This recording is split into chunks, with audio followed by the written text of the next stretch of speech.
Good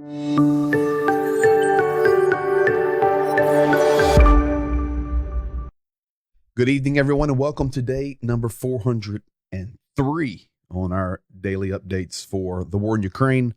April the 2nd, 2023. Of course, it's the evening of Palm Sunday, and we wish you a good Sunday evening or Monday, wherever you may be, and whatever time zone you may be in. Thank you for being here, liking, commenting, subscribing, doing all of those things that help us get the message out. Now, today, very, very big day in Ukraine, not only in Ukraine, but in Russia. Lots of things are going on. I know that if you've been paying attention to your local news here the last few hours, you've seen what has happened in St. Petersburg. We will talk about that in just a moment and get a little bit of clarity on it. A few interesting things happening there. And if you're wondering what I'm talking about, prominent military activist, blogger, vlogger, pro-Putin fella, his name is Vlad. He was in a cafe where a bomb went off, and he is no more. So it's going to turn out to be a big story. It's already happening. In fact, I'm going to show you something about that in just a moment. So as we get going here tonight, let's jump over to the map first. I want to show you guys what's going on. Vladimir Putin, absolutely determined to get these regions, and it's pretty hot there. And then, of course, Ukraine, Zelensky, and all of these great guys in Ukraine saying, no, we're going to defend our lines. But you can see the accumulation of Russian forces. Now, of course, on the other side of this, if they had the Ukrainian marks there, let's say they were in blue, they, of course, would be equally matching that. But President Zelensky, in his evening address tonight, made a very clear statement that Bahkmut was having some serious problems. Of course, that would be right here. I'm zoomed in for you to Bahkmut. You can see a majority of the city taken. You also see the pressure coming in to control the northern and the southern parts. But you zoom out, Bahkmut, pretty tough. And Zelensky saying that now, in addition to that, we'll jump down to Avdiivka, and then I'm going to come back to Bahkmut. But here's just straight south. We've been talking a lot about Avdiivka. And of course, it has the same kind of story with the forces wrapping around it. Now, reports came out late last night that Avdiivka is completely destroyed. 80% of all buildings are on the ground. Not possible to be rebuilt. As we've discussed many times, will have to be completely razed, and the city will have to be rebuilt from the ground up. Now, just as a reminder, this is very close to the megacity of Donetsk, key stronghold for the Russian forces there.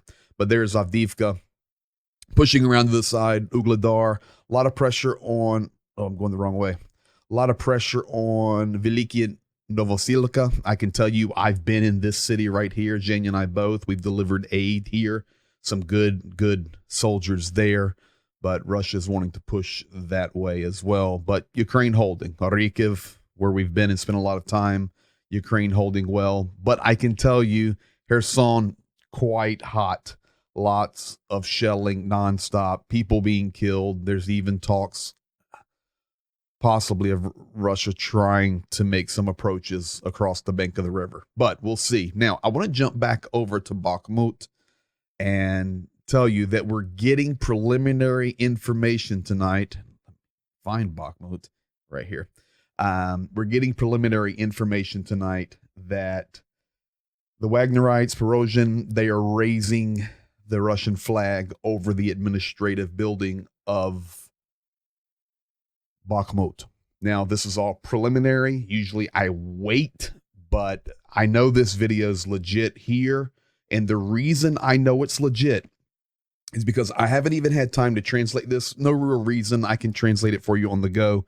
But he is making a statement while raising the flag that says this is in tribute of Vlad Tatarsky. Vlad Tatarsky is the blogger who was just killed in the St. Petersburg cafe hours ago. So there is already some validation for this video. Let me clip this to you. Here, raising the flag in Bahkmut. 2 апреля. The 2nd of April. 23:00 ровно. Сзади меня здание городской администрации. Это российский флаг. Владлену Татарскому Right now, we're raising the написана flag добрая over the память на этом флаге. Bahkmut City Юридически мы Administration взяли Building. Бахмут. И командиры подразделений, которые брали We're unfurling the администрацию, Russian flag, и and весь this is in центральный honor квартал, понесут и поставят эти знамена. of Vlad Tatarsky. So this tells Знамя us ЧВК «Вагнер». Это эти the парни. Wagnerites. We're the Wagnerites. We're here doing it. We're raising it over Юридически Bahkmut. он наш. В And западных кварталах остался противник. he goes on, but that was just a couple of hours ago. And the reason I chose to show it is A, we know the bombing in St. Petersburg was real. B, President Zelensky came out tonight and said Bakhmut's in serious trouble. And then the Wagnerite raising the flag and then calling out the name of Vlad. It brings some legitimacy to it. So we shall see. Now, I want to jump over and tell you United States has decided not to deliver the MGM 140s or the ATACMS Army Tactical Missile Systems to Ukraine. And Milley was talking about that in the Pentagon, saying it's not really it's not a military decision, but it's actually a political decision. Of course, this is a longer range missile system, the MGM 140. And Ukraine has been counting on these coming.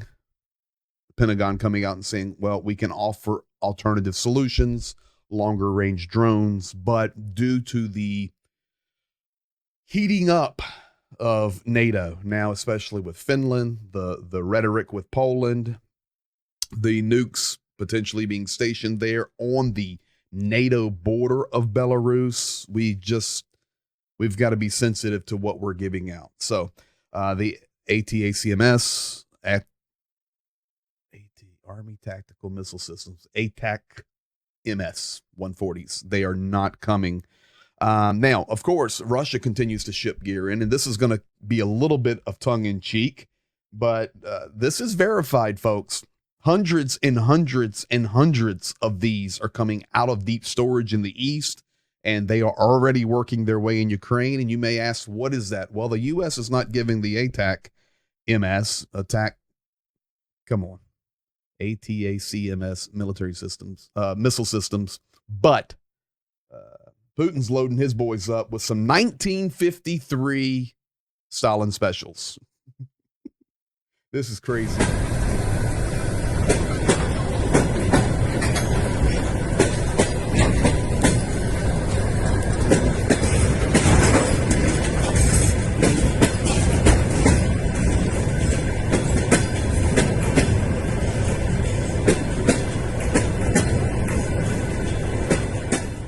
I mean, listen, mass and quantity is important, but if we could just get Ukraine some more weapons, they're professionals. They'll just wipe that stuff out quickly. Now, I want to jump on. Now, United States not giving those longer range missile systems. We see that Russia's sending in the Stalin specials. But I do want to give, General Milley made a very nice statement about the character and the internal fortitude of Ukrainians, saying they want to fight for their land, even if they were to use, I think he said, pitchforks and spears or something. I've got it here for you, but he was being questioned, and just very interesting answer about the Ukrainians. I thought it was worth sharing tonight. If I could ask you a broader question, which you may not be able to answer. If we had never supported the Ukrainians at all, would Russia have conquered Ukraine by now? I think without Western support, first of all, I think the Ukrainian people, their will is indomitable. These are the same people, they're the sons and grandsons of the folks who fought Stalin and Zhukov for 10 years from 1945 to 1955. So the Ukrainians are not going to be easily conquered no matter what. If they're fighting with pitchforks and spears, they're going to fight back. But having said that, they would have probably lost considerably more ground without Western assistance. There's no question in my mind about that. So I think Western assistance has been critical to the Ukrainians being able to defend themselves. Now, with that, I think it's a very kind statement there by Milley, but I completely agree with him. Without Western support, United States, NATO, and other nations, Australia, for example, we're going to talk about Australia in a moment. I don't want to say Ukraine would have lost this war already, but they would have lost a considerable amount of their country and their sovereign territory. So, very interesting statement there, and very complimentary about the Ukrainians coming there from General Milley. Now, I can tell you this, over the last couple of days, Ukraine and Poland are working to improve their border crossings. Of course, this is going to pour right into the propaganda of Belarus, going to pour right into the propaganda of Russia, that Ukraine is basically a proxy, or Western Ukraine's a proxy of Poland. They're basically one nation. This is going to help. I promise you, you'll be seeing propaganda about this. But the fact is, it's tough getting across the border. I've crossed it many times. The last time Jane and I were crossing out just a few weeks ago, it was not easy. I'm just going to be honest with you. And we have all the documents, all the papers, legal, everything's golden. But it was just not easy. It was not fun. And now, very interesting, Ukraine and Poland coming into agreement that instead of 4 stops at the border, so when you cross from Ukraine into Poland or Poland into Ukraine, you go through 4 different stations for checking. 2 out of, let's say, coming out of Poland into Ukraine. 2 out of Poland, 2 into Ukraine. Now, they're stopping all of that. There's going to be a one-stop shop. 1 check only, 1 stop only, instead of 4. Folks, that is beautiful. Absolutely beautiful. But it also shows you the relationship there between Poland and Ukraine is getting stronger and stronger. And I'm telling you, the propagandists will go nuts on that. Now, talking about the United States giving Ukraine more support and more equipment, maybe the longer range missile systems are not coming right now. But one of the things that America is helping immensely with is demining. We've talked about this quite a bit, how terrible it is. And right now, there was just video coming out, and I'm not showing it tonight, but it was of Soviet ground movers going through the earth down in Crimea and the occupied regions of Zaporozhye and Kherson, and just planting mines. And they were just slinging them out. That's happening right now.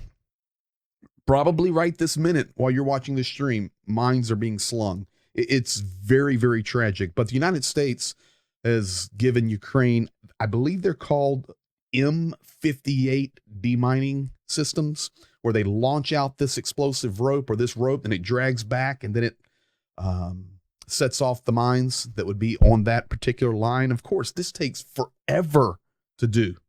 Forever. Takes a lot of time. It's going to take years and years and years, even if the war stopped right now. But I'm going to give you a peek at this. This is how this system works. United States helping Ukraine with demining.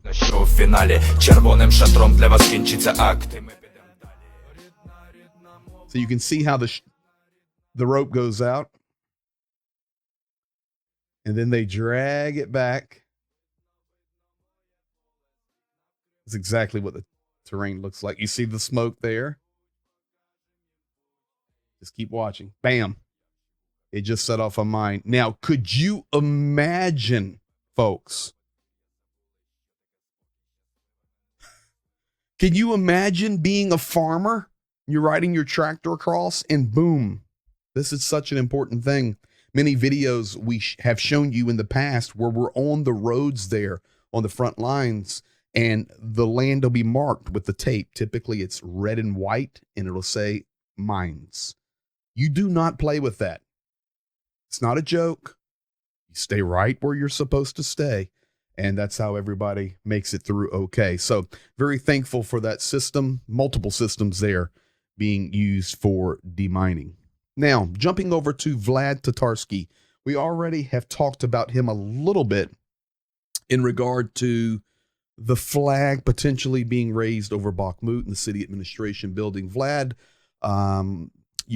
Russian activist, Russian pro-Putin voice, propagandist, military blogger, vlogger, just everywhere. Tonight, a bomb in a cafe there in St. Petersburg took his life. Now, here's what's interesting. here's what's interesting. Already, and you're going to see this, maybe you've read it on your news, but they're saying that this young girl, either Russian who's a pro-Ukrainian or anti-war activist who's been active for a year, walked into the cafe. He was in this cafe giving us like a speech, and they were honoring him for his work on the front lines in the war. And the story's already out there that it was a little girl, that brought him this figurine that contained the explosive material, and that's how it happened. And they're running with that like crazy, so they can already nurture this story. You'll see this over the next couple of days. I'm pre-warning you. They're going to nurture this story, but video has already come out refuting that. And it's right here. You're going to see Vlad talking in a gray t-shirt. Don't worry, there's no explosions here. This was right before the explosion. And there's no little girl, no young lady bringing him the statue figurine. Actually, it's a Russian guy that was supposed to be there, and here it is. That's him on the picture up on the back. Gray t-shirt, that's him. There's the figurine. They're just looking at it going, oh, this is nice.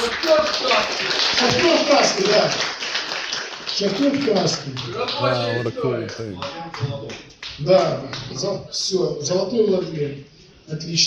Oh, that's excellent. Oh, praise God. This is awesome. Now, this is the cafe. This is when and where it happened. I didn't see a little girl there. I've got video of all the explosions, all the aftermath. I'll probably put those up on Patreon, actually, so you can see those, but I can't show them here. This is going to be a source of some political meanderings over the next few days, because this is serious. This was also in St. Petersburg, way up there north near Finland. And this guy, frontline vlogger, blogger, very well known, very pro Putin, in the Kremlin all the time, Vlad Tatarsky. And that is why earlier in the stream tonight, I showed you the soldiers raising the flag in Bahkmut, giving tribute to Vlad Tatarsky. So we'll see what comes of it. I can tell you this. There's typically not a bombing in Russia that the Kremlin's not behind. How about we just leave that one right there? They're already talking about it with the guys I talk to and follow. Typically, any bombings that go on behind the Iron Curtain, Kremlin or Kremlin based. So we'll see. Trying to build that morale, trying to build the story about the enemy. Who knows? But we'll see. I can tell you that it wasn't a little girl, a young lady that gave him the figurine. That's for sure. All right. Now, as I promised you, the last thing for tonight, want to give a big shout out. The other night I had, I had Blake on here, and great interview, great talking about Australia. And I know we have a lot of Australian viewers and people that donate and give. So I want to say thank you. But this piece come out of Australia just a couple of days ago, and it is about Australia supplying drones to Ukraine. Now, folks, I'm going to pre-warn you. This is not an April Fool's joke. This is not an April Fool's joke. It's April the 2nd now anyway, but this is legit. This is real. These are some of the tools that Ukraine is fighting with. This war is unlike any war you can imagine. I have personally sat in the frontline places where these hackers and specialists are manipulating the drones. I've watched them. I've sat right beside them and watched them work on the drones and manipulate the software and make sure the satellites can't hit it and all this jazz. I've sat right there with them. So what I'm getting ready to show you doesn't surprise me at all. Unique drone system that Australia is providing for Ukraine. So very cool. Take a peek at this. This is pretty slick. A high-tech weapon made with low-tech components, waxed cardboard and rubber bands, but with military-grade guidance systems. And what I'm excited about is I think it provides the warfighter the opportunity to innovate in the battle space. The cardboard drone launched by hand or catapult. 100 a month are being sent to Ukrainian soldiers, arriving as flat packs. And then you assemble it as if it's from IKEA, and then you can use it. It's cheap, it's very important because you can use it and it's expendable. Used for supply and medicine drops, as a decoy and for lethal missions. I know it's been used for that purposes, and I think this is how drones are used in this war. So they can use it for bombing purposes, or put a camera there and use it for reconnaissance purposes, just to spy out what's ahead of them. But the manufacturers are coy about that.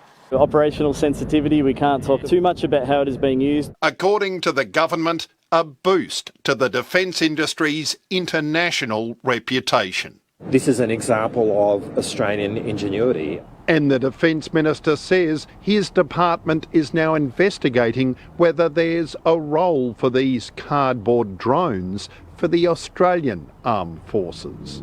I hope we'll see our Defence Force using this in the future. I think it has great application here as well as in the Ukraine. Nick McCallum, 7 News. All right, I have seen it all. Cardboard drones. Thank you, Australia. That is incredible. Now, I can tell you in complete agreement, they're using these drones to deliver aid. For example, medicine. They'll fly it over the trenches, the front lines, and drop the medicine down into the soldiers. Secondly, they're using them for camera and surveillance. Thirdly, they're dropping munitions. So how are they dropping munitions? Pretty incredible. I'll put it to you this way. Some very smart Ukrainians, 3D printers, and the little cell phone app. Bye-bye munitions. Unbelievable. For pennies. For pennies. These guys are just so smart, so ingenious. So that's where we're at. And this is why I continue to stand firm. Ukraine's going to win this war. They are defending their territory and defending their homeland and sovereign culture. So thank you guys for being here. Sunday night, Palm Sunday. Be blessed. That's the full update as of right now. A lot of things happening over the past couple of days. Be blessed, and we'll see you in 23 hours. Have a good night.